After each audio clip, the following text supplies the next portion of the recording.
This time, I would like to think about Israel, which was founded in 1948. The Bible prophesies the restoration of Israel, stating that the Jewish people would once again have a nation. However, the founding of Israel was not easy and was realized through a combination of various conditions. Let's look at it while considering the history. In the early 20th century, the Zionist movement, advocated by Theodor Herzl, rapidly spread among Jews. Herzl was a journalist covering the Dreyfus affair. He witnessed Captain Dreyfus, a Jewish man, being arrested as a scapegoat on espionage charges. Seeing the unfair verdict against Dreyfus solely because he was Jewish, Herzl realized the limits of Jews trying to integrate into Western society. Herzl called for the restoration of a Jewish homeland, becoming a pioneer of the Zionist movement. He held the Zionist Congress, where around 200 representatives from Jewish communities around the world gathered to discuss reclaiming their homeland. At the Zionist Congress, Herzl was not fixated on the region of Palestine and showed flexibility regarding candidate sites. Many locations were proposed, including Uganda in Africa and Argentina. The Patagonia region of Argentina, though undeveloped, was rich in resources and had vast lands, making it a serious subject of discussion. However, many Jewish representatives could not exclude the land of milk and honey, the promised land mentioned in the Bible, from their top choices. After all, the homeland of Israel, Zion, is another name for Jerusalem. And the land of Palestine, which includes Zion, the namesake of Zionism, remained a central topic of discussion until the end. Ultimately, a vote was taken, and the land of Palestine was chosen. In 2013, Argentina, which had borrowed money from the IMF, sold part of the Patagonia region to Jewish investors to repay its debt. Although the Israeli government was not involved, there were rumors about the establishment of a second Israel. In 1903, with financial assistance from the Rothschilds, a bank was already established for the founding of Israel. Additionally, successful Jews from various countries contributed to the fund, amassing a significant amount of money. Although the Zionist Congress decided that the future state would be in the region of Palestine, where Jerusalem is located, it was then part of the Ottoman Empire. The Jews devised a strategy to legally purchase land to expand their territory. By the time of World War I, they had acquired key lands such as farmland. They also bought marshes and wastelands where Arabs did not reside, gradually expanding their holdings from the Mediterranean side in the north of Palestine, including areas like Tel Aviv. Initially, there were only about 20,000 to 30,000 settlers, but their numbers gradually increased. They purchased land from Arab landowners at the prices offered without haggling. Britain was fighting the Ottoman Empire during World War I. As the battle reached a stalemate and seemed to turn into a prolonged conflict, Britain, contemplating peace, realized that involving the United States in the war could increase their chances of victory.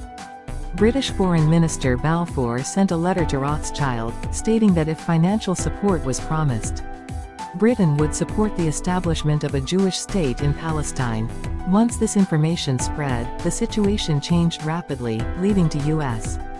involvement in the war and financial support from Rothschild. Additionally, the Hussein McMahon Correspondence, an agreement between British High Commissioner in Egypt McMahon and Arab groups, was implemented, leading to Arab involvement in the war. With British backing, Jews accelerated their ongoing land purchases.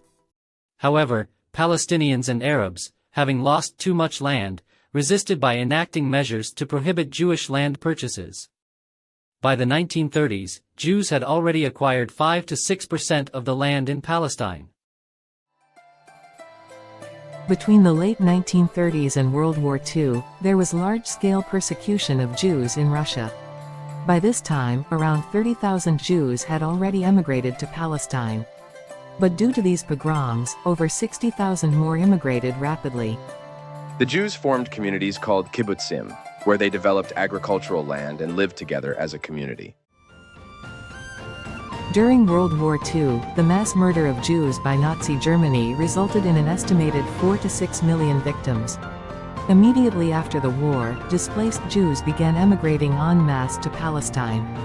The total number of Jews who migrated during this period is said to be around 600,000. At that time, Britain, which had been entrusted with the mandate by the United Nations, was restricting Jews from entering Palestine from internment and refugee camps.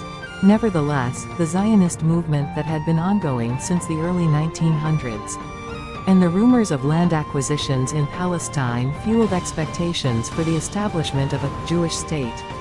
Thus, by 1947, many Jews were arriving in Palestine each year. Jews were legally purchasing land from Arabs.